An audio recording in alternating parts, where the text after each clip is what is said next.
Sige po, pumasok po kayo at nakatiras dito oh. Wow, grabe.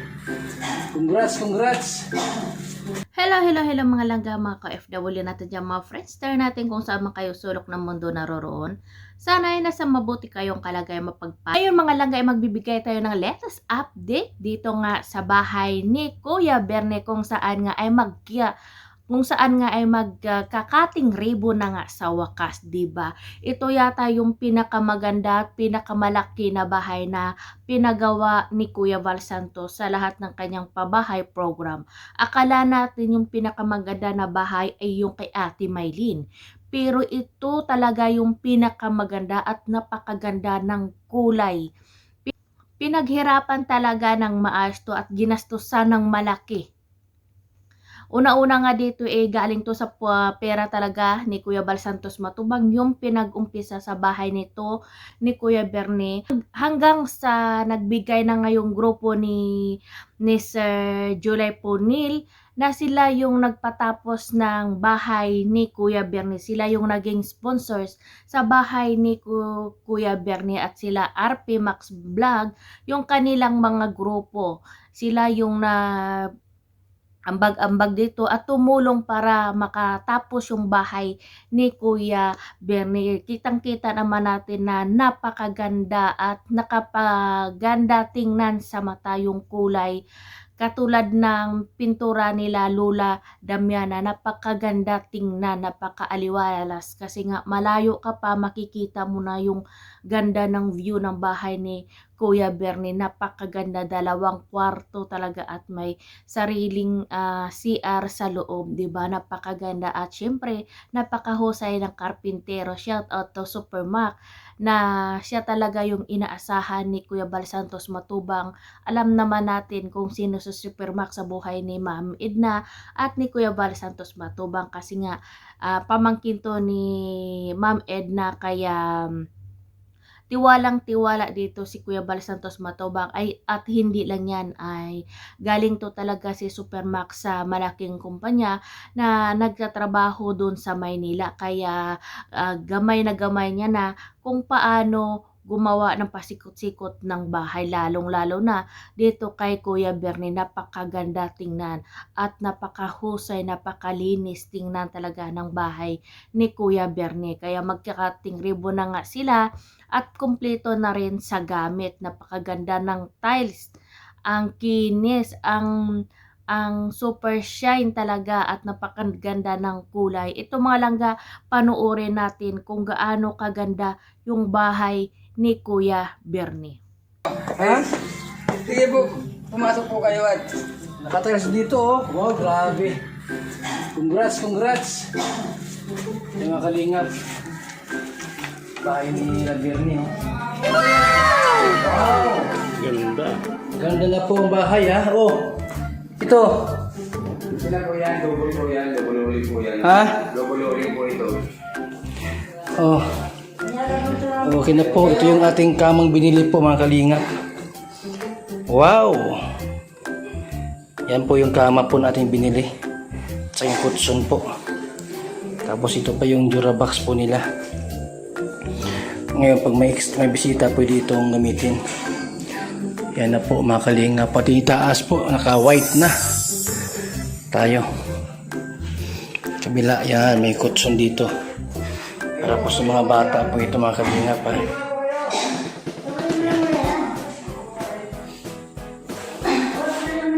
So ito na po update. Malapit ng ribbon cutting. Yung CI sliding pa mga kalingap. Wow oh. Ganda oh. Yan po mga kalingap.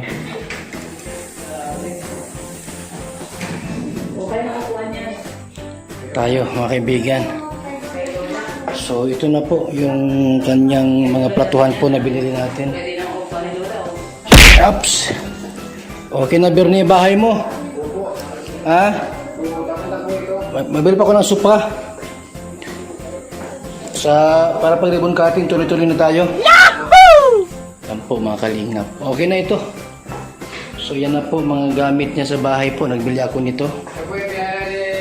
At saka nagbili ako ng bangko. Yung bangko, nandito na bangko. Opo, tatlo po ito. Okay. Ayun na mga langga, nakita natin kung gaano kaganda yung bahay ni Kuya Bernie, 'di ba? Napakaganda ng pagkagawa ng bahay ni Kuya Bernie. Akala ko na nga ay yung bahay ni Ate Maylin, yung pinakamaganda at pinakamalaki na bahay na pinagawa ni Kuya Bala Santos Matubang sa kanyang pabahay program. Pero ito pala yung pinakamalaki talaga at napakaganda. Sa pintura pa lang ng bahay ni Kuya Bernie nakakalula na talaga, maganda, maaliwalas tingnan. Katulad sa pintura ng bahay ni Lola Damiana. Kaya nga sabi ni Kuya Bal Santos Matubang, 'di ba? Like father, like mother. O, 'di ba? Kasi napakaganda ng bahay. Napaka-perfect tingnan, napakaganda tingnan nga sa makikita mo sa baba. Una-una mo madadatnan yung bahay ni Lola Damiana. Tapos sa taas, andun yung dalawang bahay ng kanyang anak, 'di ba? Napakaganda tingnan at napakaganda ng views doon sa lugar nila kasi nga medyo sa taas sila at sa baba nga ay dagat, 'di ba? Kaya napaka-perfect ng lugar ng bahay nila Kuya Bernie, Lola Damiana at nila Kuya Raimundo. At dito ay bago nga ang cutting ribbon, ipinasilip muli ni Kuya Val Santos Matubang yung bahay ni Kuya Bernie. Dito nga ay pagdating niya nga ay makikita mo talaga yung ngiti sa mukha ni Kuya Bernie na napakasaya niya talaga. Parang lumulutang siya sa ulap kasi syempre 'di ba? Sino ba naman mag-aakala na yung ganong klaseng ordinaryong taong si Kuya Bernie na walang ibang iniisip talaga ay yung mabuhay lang pamilya niya at doon lang nakatira lang sa gilid ng dagat na namomroblema na kung gabi at merong masamang panahon lumalaki yung alon sa dagat, napakadelikado ng bahay nila. Pero ngayon tingnan mo, mansyon ang bahay ni Kuya Bernie. Ito talaga yung pinakamaganda at pinakamalaking bahay sa pabahay program ni Kuya Val Santos Matubang. Kitang-kita naman natin pinaghirapan talaga. Ginawa talaga ng maayos, pulido yung paggawa mula sa labas hanggang sa loob, sa mga pintura, sa banyo. Dalawa yung kwarto niya kasi nga kila Kuya Bernie yung malaking kwarto at dun sa kanyang mga anak yung isa, at yung CR na sa loob pa talaga ng bahay nila. At dito pinakita din ni Kuya Val Santos Matubang yung mga kama na binili niya, lamesa at upuan, 'di ba? Pagpasok mo pa lang doon sa terrace nila, napakaganda. Kumikinang yung upuan ni Kuya Bernie, 'di ba? At yung tiles niya, 'di ba? Parang nakakahiya apakan kasi nga sobrang shine. 'Di ba? Kuya Bernie, 'di ba? Napaka-bless mo Kuya Bernie. Napaka-bless mo Kuya Bernie kayo ni Ate Landa kasi nga 'di ba? Basta mabait na tao ay pinagpapala, 'di ba? Hindi mo akalain na magkakaroon ka ng bahay na ganyan. Maraming nagmamahal at sumusuporta sa iyo. Hindi lang yung bahay at kagamitan yung ibinigay sa iyo, 'di ba? Marami din nagsumo-sponsor sa iyo para mapagamot ka, 'di ba? Binigyan ka rin ng pera ni RP Max Vlog na pang-pa-check up mo, at syempre hindi lang yan, marami ding tumulong at sumusuporta sa iyo gaya ng unang vlog ni Kuya Bal Santos Matubang, yung unang pera na pinangbayad niya, ginastos niya sa paggawa ng bahay ni Kuya Bernie, galing talaga yan sa pera niya, nakita niya sa YouTube nga kasi nga wala pa talagang sponsors noon si Kuya Bernie. Pero nga nang dahil mabait nga itong si Kuya Val Santos Matubang, kaya dumagsa yung mga blessings na dumating sa kanya at merong sponsors agad itong bahay ni Kuya Bernie. Kaya naman thank you so much sa sponsors na mga mabait dyan, kaila RP Max Vlog at saka kay Sir July Ponil at yung mga kagrupo nilang mga ka-OFW din na nag-ambag-ambag at tumutulong para mapaganda at mapaayos at mapatapos yung bahay ni Kuya Bernie. Tingnan nyo naman, di ba? Worth it naman yung tulong nyo kasi napakaganda, napakalaki at napakalawak ng bahay ni Kuya Bernie. Kulang na lang yung pintura sa bubong, pero sabi nga ni Kuya Bal Santos Matubang, kahit 3 tao yan, hahabol yan bago yung cutting ribbon. Kaya nakaka-excite. Tingnan na, to talaga siguro yung pinakamasayang cutting ribbon na makikita natin dito sa bahay ni Kuya Bernie. 'Di ba? Kasi nga napakaganda talaga, hindi ko mawala-wala sa isip ko yung kahit sa pintura pa lang sa labas, napakaganda tingnan. Ang ganda ng pagkagawa ang ganda ng combination ng pula tsaka yung puti. Ang ganda tingnan. Maaliwalas sa mukha o sa mata, 'di ba? Napakaganda at syempre, paano na ba naman hindi gaganda yung bahay mo kung si Super Mac yung gagawa ng bahay mo, 'di ba? Alam naman natin kung sino si Super Mac. Kaya shout out sa iyo, Super Mac. Alam ko na napakalaki ng papel mo sa pabahay program ni Kuya Val Santos Matubang, kasi nga ikaw talaga yung pinagkakatiwalaan niya sa lahat ng pabahay program niya. Alam naman natin kung sino si Super Mac. Siya lang naman yung pamangkin ni Ate Edna na asawa ni Kuya Val Santos Matubang. Kaya di ba, tingnan mo, napaka-humble na tao. Hindi nagsasabi-sabi kung sino ba talaga yung Super Mac na yan. Pero dahil na rin sa mga issue noon, nagpakilala na rin itong si Super Mac. Kasi syempre, sino ba naman ang hindi masasaktan kung kamag-anak mo ipagsalitaan ng hindi maganda, 'di ba? Kaya napuno na rin siguro noon si Super Mac, kaya binanatan na rin ni Super Mac yung mga buzzers na yon. Syempre, 'di ba, kamag-anak mo, masasaktan ka rin kung makabasa ka ng hindi kaaya-aya sa pamilya mo. Kaya malaki yung tiwala ni Kuya Val Santos Matubang kay Super Mac dito sa mga pinapagawayang pabahay program, kasi alam naman natin nga si Super Mac galing yan sa Maynila.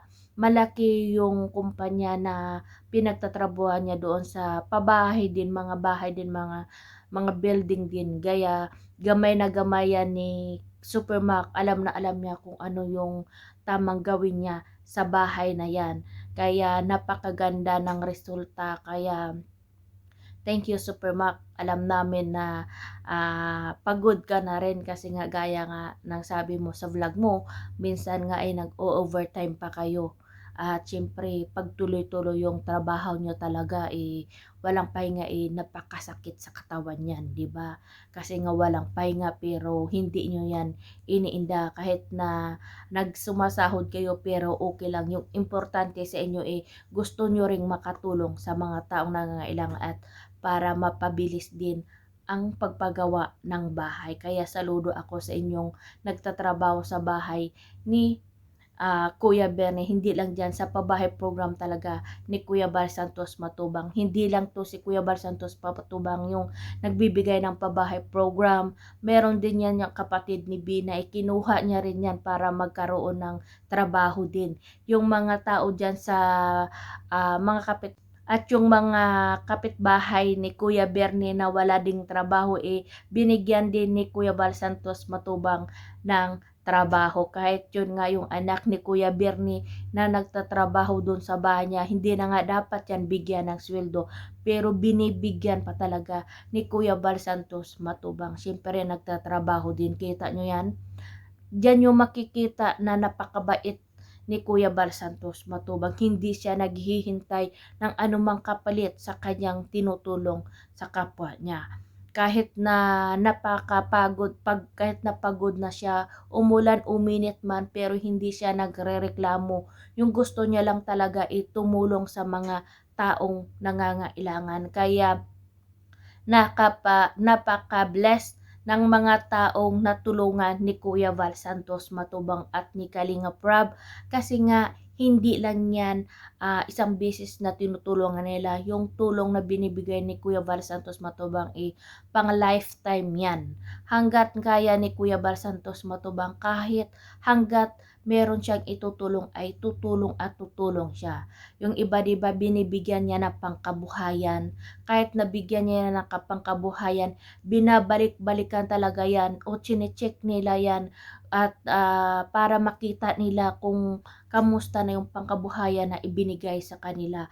At syempre pag kayo ibinigyan ng pangkabuhayan, matuto tayo na pahalagan ito, matuto tayo o pilitin natin na o sikapin natin na palaguin para naman makita ni Kuya Bal Santos Matubang at ng mga sponsors na yung mga ibinigay na tulong at lalong-lalo na pangkabuhayan para sa inyo hindi napunta sa wala. Bagkus ay ito ay lumago pa para masiyahan naman si Kuya Bal Santos Matubang at syempre yung mga sponsors. Hindi yung katulad ng iba na may tinutulungan si Kuya Bal Santos Matubang, binibigyan niya ng pangkabuhayan, pero pag bisita ulit ni Kuya Bal Santos Matubang, iiyak-iyak kasi nga naubos na daw yung paninda nila, 'di ba? Huwag gano'n. Hindi gano'n, 'di ba? At syempre pag binigyan ka ng hanap buhay upang kabuhayan ni Kuya Bal Santos Matubang, huwag ka lang dumipindi doon. Matuto ka rin ng humanap ng trabaho ng iba. Humanap ka ng ibang trabaho para naman huwag ka nang umasa doon. Kung kaya lang naman ng katawan mo at malakas ka pa, matuto tayong humanap din ng ibang trabaho. Huwag tayong umasa sa tulong na binibigay sa atin kasi nga 'di ba hindi panghabang buhay ang tulong na 'yan. Kaya kung anong tulong na ibinibigay sa inyo sa atin, pahalaga natin 'yan. Palaguin natin. Kasi nga hindi lahat ng oras andyan sila. At syempre hindi lang kayo yung tinutulungan ni Kuya Bal Santos Matubang. Marami pang mga deserving diyan. 'Di ba? At dito sabihin ko sa mga at ito lang masasabi ko sa mga natutulungan ni Kuya Bal Santos Matubang. Kahit anong mangyari hangga't nabubuhay tayo sa mundong ito, hindi nyo wag kayong magkalimot na tumanaw ng utang na loob kay Kuya Bal Santos Matubang at sa mga taong tumulong sa inyo.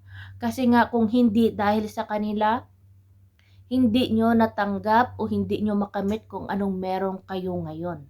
Kaya pahalagahan nyo, pasalamatan nyo, huwag kayong magbago, huwag kayong magpadala sa mga taong nasa paligid nyo, sa mga tentasyon o sa mga kung ano mang mga hudas na nasa paligid nyo dyan. Kung ano mang mga inaalok nila sa inyo, huwag kayong magpapadala. Respeto kay Kuya Bal Santos Matubang. Kasi yun lang talaga yung hinihiling ni Kuya Bal Santos Matubang. Wala siyang ibang hinihiling sa inyo, wala siyang hinihingi na kapalit sa inyo habang siya ay tumutulong. Yung gusto lang talaga ay tumulong sa inyo kasi nga yun talaga yung adhikain niya na tumulong sa mga taong nangangailangan. Kaya matuto kayong matuto kayong tumanaw ng utang na loob at magpasalamat sa kanya. At syempre sa mga sponsors na walang sawang tumutulong sa inyo. Kaya Kuya Berne, huwag kang magbango. Kaya Kuya Berne, masasabi ko lang, Ate Landa, huwag kayong magbago. Kung anong meron kayo ngayon, deserve nyo yan. Pahalagahan nyo, pasalamatan nyo, matuto tayong tumanaw ng utang na loob. Kasi ayan, meron na kayong magandang bahay, makakatulog na kayo ng mahimbing, safe na kayo dyan kahit masama yung panahon. At syempre meron pa kayong pangkabuhayan na pinya at dito binigyan din kayo ni Kuya Val Santos ng budget at kahit yung utang nyo nga sa tindahan binigyan kayo ng pambayad ni Kuya Val Santos Matubang. At syempre yung bigas nang hihingi nga, yun lang ang masasabi ko at sana ay alagaan mo ni Ate Landa si Lola Damiana kasi nga lalong lalo na ngayon kailangan talaga ni Lola Damiana ng mag-aalaga at mag-aasikaso sa kanya kasi nga nangihina siya at iba yung nararamdaman ni Lola Damiana. Kailangan niya ng kalinga, pagkain sa tamang oras, tubig, kailangan painumin ng maraming tubig kasi talaga yung importante kay Lola Damiana ngayon yung may nagbabantay at mag-aasikaso. Ipakita nyo kay Lola Damiana na hindi siya nag-iisa. Ipakita nyo sa kanya na kung gaano nyo siya kamahal at inaalagaan. Kaya yun lang mga langga kay Kuya Val Santos Matubang. Ma'am Edna, sa mga sponsors na walang sawang tumutulong sa mga taong nangangailangan, more power, more blessings to come para marami pa kayong taong matulungan. Si God nang bahalang bumalik sa mga mabuting puso na meron kayo. God bless us all.